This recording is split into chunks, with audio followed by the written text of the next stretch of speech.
You know what? Some things just go under the radar and you just can't get over it. Like, how did I miss that? Does that happen to you? It does to me. Luckily for me, I have Patreons that send me stuff and we discuss it all the time. And one of my favorite Patreons, Reese, always is on the lookout for stuff that she thinks she's getting to know what I dig, you know? And so she sends me stuff. She's always bang on. And so she was like, did you know that Holly Madison from Girls Next Door didn't go on Andy Cohen's show because she didn't really trust him? And then she questioned how they approached Girls Next Door, you know, getting the intel and stuff that was said on the show. So I thought that was really good. So before we continue, just as a little reminder, like, subscribe, and hit that notification button because you never know what's going to happen on my channel. And believe me, I'm working on some good stuff. Okay. So Holly Madison, I'm really jealous of. Let's just be clear. Because I think living at the Playboy Mansion was like hell for her on the 7 years she was there. She's talked about how the first few years was really hard, but I never could understand back in LA. I used to go to the Playboy parties. I never could understand how the girls could tolerate living with Hefner because it's such a, like, it's crazy. And you have to be home by 9 and there's like all these rules and you have to hang out with all of Hugh's friends and they're like older and But I mean, there was also pros, like you know, get free stuff and you live in a mansion and you're safe, meet people. And I suppose you could meet a big star and he could fall in love with you and take you away from it all. I mean, you know, there's that. But it was really funny too, because I didn't know, I always thought the Playboy Mansion was haunted. Okay. And whenever I'd go to parties there, I'd always have a creepy vibe. Like there were multiple ghosts in that house. Okay. Especially like for me in the game room, there was a house that was like on the property and it was a game room area and it had like secret rooms in it and it was like creepy. It was something in there that was like really weird. And then also the gym. I always felt really out of it in the gym. Like, I don't know, dizzy. Okay, I don't know. That's what or maybe it was all the crazy shit we were on, but... Okay, let's keep going. Here's what Holly said. We're going to start this journey with Holly on her YouTube channel, The Truth About the Girls Next Door. I'm going to play a little of it and then comment. It took me a long time to find this little snippet, okay? With about it because I'm so over just being part of like the Playboy version of stories and having myself edited to fit that. So I just didn't trust it. Like, I'm obviously okay talking to you guys here on YouTube because I control this. I'm okay going on Call Her Daddy because I trust Alex and I know that she's going to tell, like, the real raw story. But I just didn't feel good about that opportunity. I just had no interest in doing it anyway. Talking about Andy Cohen. Anyway, but who did go on it was the former executive producer of Girls Next Door. And he told this story where he said that we were all... supposedly, according to him, super competitive. So in other words, the Girls Next Door used to be on E. E is the sister network to Bravo. It's part of the whole like NBC thing that's, you know, the family or whatever. So she believed that Andy Cohen couldn't be trusted because of his relationship with E and being on E and obviously being connected to Bravo and all this stuff, and that he was going to tell this false narrative that the producers who did the reality show put forward, what's crazy about this is this documentary that he was doing, Andy, was supposed to be like the behind the scenes of what really was going on and the real like people, what they were like and all this crap. But in the end, she didn't go on the show because she didn't trust that he was going to do any narrative other than what the network wanted and wanted to stay consistent to in their benefit. Each other for screen time, and that Bridget would break out a stopwatch and literally time how much screen time each person got. Completely untrue. And I'm kind of grossed out that he even said that because first of all, why he would accuse Bridget of that and bring her into it, I have no idea. Like, Bridget is exactly what you would see on the show. She was like the sweetest, most unproblematic person, and she never did anything to him. So I don't know why he drags her name into this. Executive but this producer. guy was a very weird person. I used to really like him. I thought he was charming. I thought he was fun to talk to. But over the years, I just realized what a manipulator he was and how he would try and play the three of us against each other, even past Girls Next Door, because he produced our spin-offs too. So even into that era, he would try and like play us off each other and make us jealous of each other to like get us to do things. And I could see that that's what he was doing, but not everyone could see that. So that was a little frustrating. And I just feel like even like down to his final breath, he was still trying to cause drama and trying to like stir the pot and be like, ooh, they were so competitive for screen time. But that just wasn't true. Like when I first started Girls Next Door, I was excited about the opportunity, but I was super nervous about it too. I even wrote in my memoir that I had been put on antidepressants because I had such bad depression and anxiety right before the show started, because I was just really nervous. I was already in this personal situation living at the mansion that I wasn't exactly proud of. I hadn't quite wrapped my head around it or what I wanted to do and how to get out of it. So I thought, okay, this show could be a really good opportunity, but it's also me like blasting this personal life that I can't even wrap my head around publicly, and I don't really feel good about that. So I participated in it.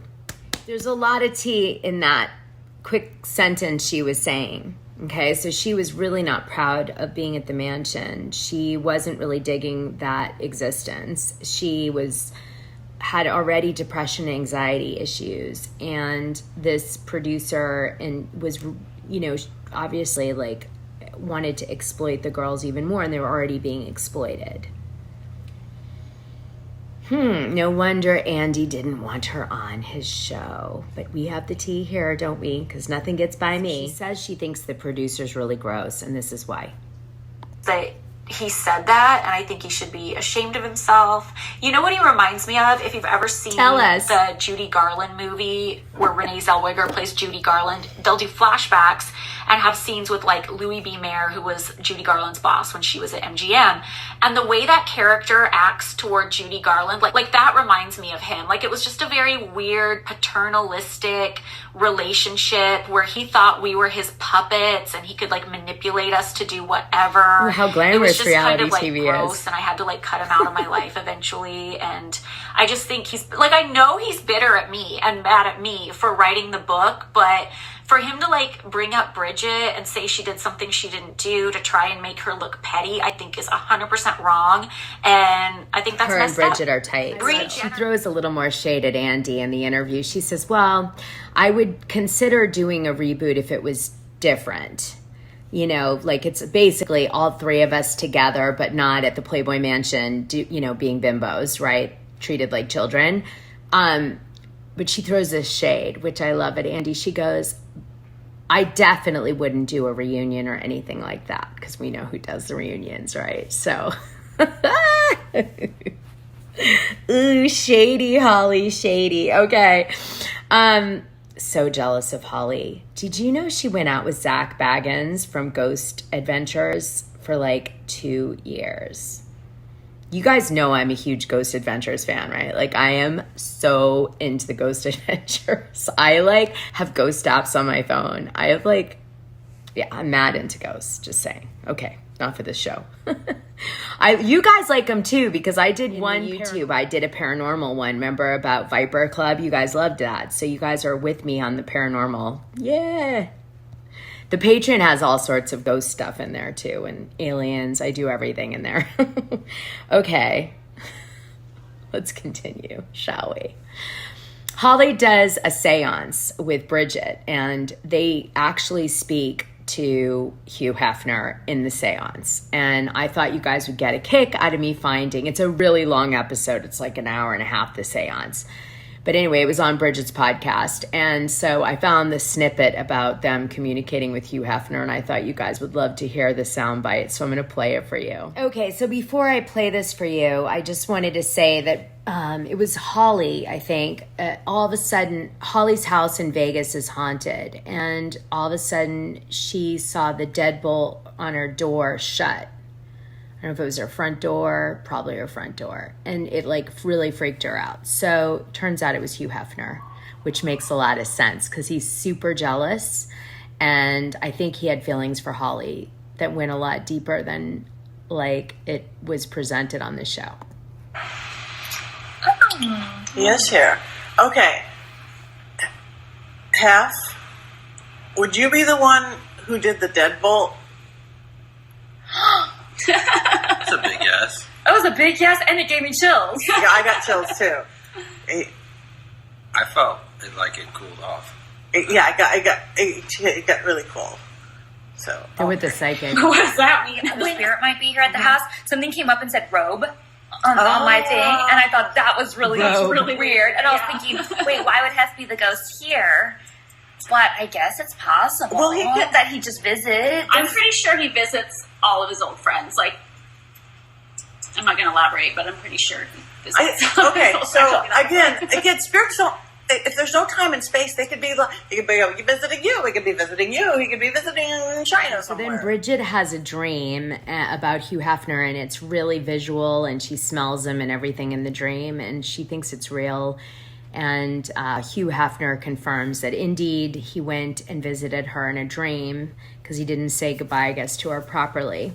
And then Holly, he points to the ghost of Hugh Hefner, points to Holly and says, "To always tell a difference."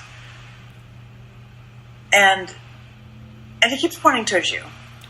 Hey, what's up? He wants to know he loves you. Oh, sweet. Yeah. Where is he? Where is he standing right now? near the bedroom. Right next to Nick. He was always really nice to me, actually. Yeah. You like Nick? I love this part. Ready? So, do you hang with Mary? Yes. Are you still hanging around the mansion? Yes. He's at the mansion. I thought Yes. so. I thought Yeah. so. People ask me, do you think it's still haunted there? Or do you think Hef still is at the mansion? I say, absolutely, I think so. I just feel like he is. How would I know, but I feel like he is. Do the people whoever lives there know, who I have no idea, do they know you're there? No. But if Bridget went, or anybody who was part of, your family and your world, would they know you're there? Yeah. Yeah. So if you went and got to do an investigation or something, he would show himself. Oh my God, that would be so good. Will you eventually show yourself to the people there? Holly and Bridget should totally. I don't think they're believers. Do a ghost adventure. Yeah. At the Playboy. I don't think they're believers either. I don't think they're believers. Who the hell took over the Playboy? Right. So now I'm going to take you back to some dark side of the Playboy Mansion. I love that she's sharing this because all the people in LA that were coming up at that time that went to the Playboy Mansion knew this about the Playmates, but it wasn't really publicly spread because Hugh Hefner was really into his his image.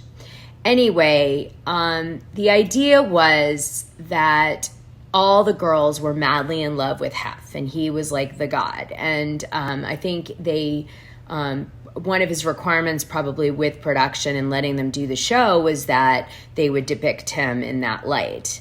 And so Holly Madison for years was really afraid of leaving the mansion to go on trips or missing her curfew because the rule was really strict. Like if you broke any of Hugh's rules, you would get kicked out of the house, which means you'd have nowhere to go. And he could take your stuff too. So the girls didn't travel, they didn't do anything. And it happened all the time. If you fell out of favor with Hugh, you were out. It was like, it was like what it sounds. Weird. So anyway, Holly Madison, I think it really messed her up, just saying. Other people, I'd seen other girlfriends go to visit their families, and then next thing they know, they come back and their stuff is packed in boxes and they're not allowed back on the property because some other girl came in and told Hef something bad about them or something they supposedly did. It was a drama show.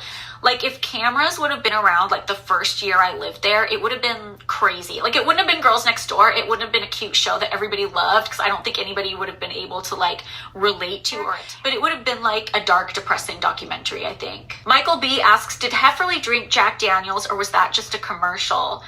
He did really drink Jack Daniels, and he would have a water bottle with him sometimes, but he drank Jack and Coke, like, from morning to night. Like, I don't know how he lived. I don't know how he lived drinking that much Jack and Coke. Which reminds me, he was allergic to bacon. He would have, like, a mild allergic reaction to bacon. I didn't know that. But he would always insist on eating this breakfast at night meal sometimes. And sometimes he'd eat the bacon, and he'd start, like, coughing up a lung. Like, I thought he was going to, like, choke. So we'd have to, like, down almost a bottle of Benadryl. I'm like, is this worth it? It's so weird. Is this worth it for the bacon? Why did I do that? Unicorn asks, do you receive any royalties from Girls Next Door? It's just, not that residuals are that much money anyway, or that it matters, but just the way we were treated and how we weren't allowed to have, like, lawyers and agents look at our contracts. I mean, that would never fly. Like, that would never happen today. It's just crazy. This is the and real just the fact that we reality were already in this weird documentary. Personal relationship that was very culty. And then just the fact that when they started showing nudity on the show that we thought would be blurred out, we weren't ever warned. It's just, the whole thing is gross to me. But She did say the word cult. She did say it. Wow. I'm going to have to end the video on that note. Like, subscribe, and hit that notification button. You never know what's going to happen on this channel.